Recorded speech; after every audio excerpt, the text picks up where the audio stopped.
It was a good week, and we got some another tough one in front of us here. Illinois, Final Four team from a year ago, and Northwestern, first Big Ten team that we'll see a second time, and kind of fresh in our minds of seeing them about a week ago. So it's a couple programs we're obviously pretty familiar with, and excited about what we got in front of us. Dennis? Is this the best serving team you've had here? And what is it about your serve that's been so effective this year? Yeah, I mean, we're getting better. I thought our 2013 and 2014 teams, I thought were awfully good serving teams. We've had some that some good servers, but this is a team that we're putting pressure on people all 6 rotations, and we haven't done that the past few years of being able to apply pressure and we're getting our serves in as well. So it's not just being able to go back and put in some tough serves, but can you do it consistently? And so we're able to do that all 6 rotations, and that certainly makes a difference. And looking back at yesterday's match, and I was kind of, as I'm watching film and just how far our backcourt players have come throughout this part of the season. I thought, Lauren Barnes and Emmy Dodge and Tiffany Clark and Izzy Ashburn,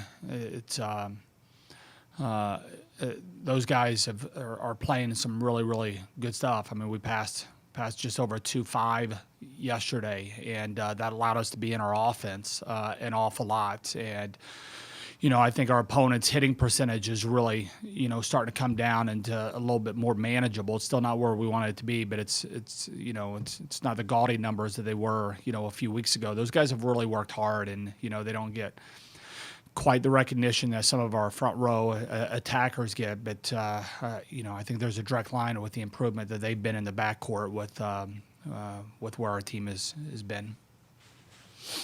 How does your job as a coach change in a week like this, where you're coming off some big wins versus where you were a few weeks ago, coming off some losses to some big teams?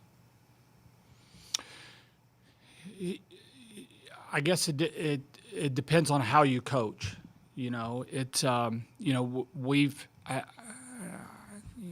think, since one of the things that became obvious when I got in this league is if you're going to make too much out of a single opponent, it's just going to be much more mentally exhausting. When I was coach at Dayton, there'd be some teams in that league that we could kind of train right through, and there was a few matches that we really needed to be locked in and have a top effort, and you kind of focus in on those. And but you get in the Big Ten, there's just the records can be really deceiving because there's so much talent that's through the league, and and you watch match after match, it's the difference between the top teams and I mean, everybody's in it through the first 20 points. I mean, you see, it's just neck and neck and neck, back and forth. And then usually the teams that are usually finishing at the top, they usually finish sets and they finish matches a little bit better. You don't see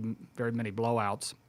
And because the teams are so good and there's so many of them, and what I have found is that you're going to put your best effort into the match that you've got. You play one match at a time. It's not 2 matches in a week. You're not sitting there going, here, let's go 2-0 this week, or let's go 1-1, or hey, we've got this 3 weeks schedule that we're going to be on the road an awful lot. We've got to get through this gauntlet. The entire season's a gauntlet, and so I guess this is a long way of answering your question. Is that I don't think it changes. It's back to work. It's back to finding ways to get better. And we would do that after a loss. We do that after a win. You feel good about your accomplishments. You're happy for your players afterwards. They've worked really hard to put themselves in this position.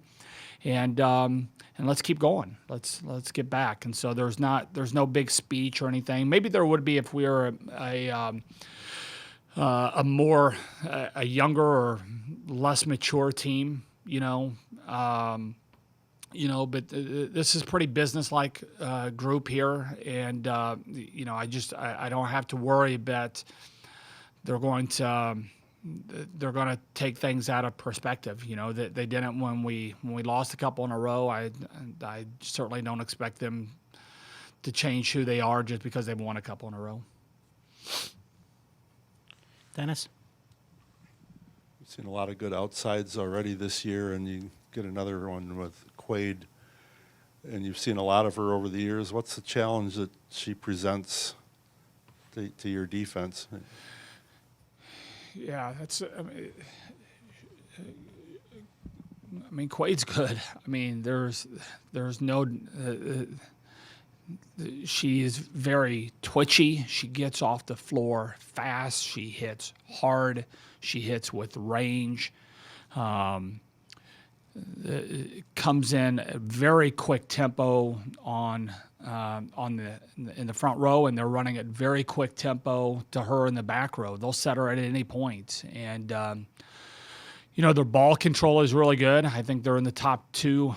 They're probably the top serving team in the conference. These are two of the better serving teams that'll go against each other. I think they're getting aced less than anybody in Big Ten, so they get a lot of points off of their serve. They don't give up many points with their passing, and they're able to get the ball to her an awful lot.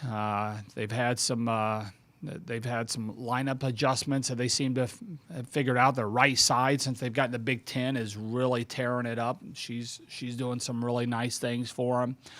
Their bro has turned into as good of a libero as there is in the league. I think she's very, very underrated for the numbers that she's putting up. And so, they're legit. Quaid is one of the absolute best in the country at her position.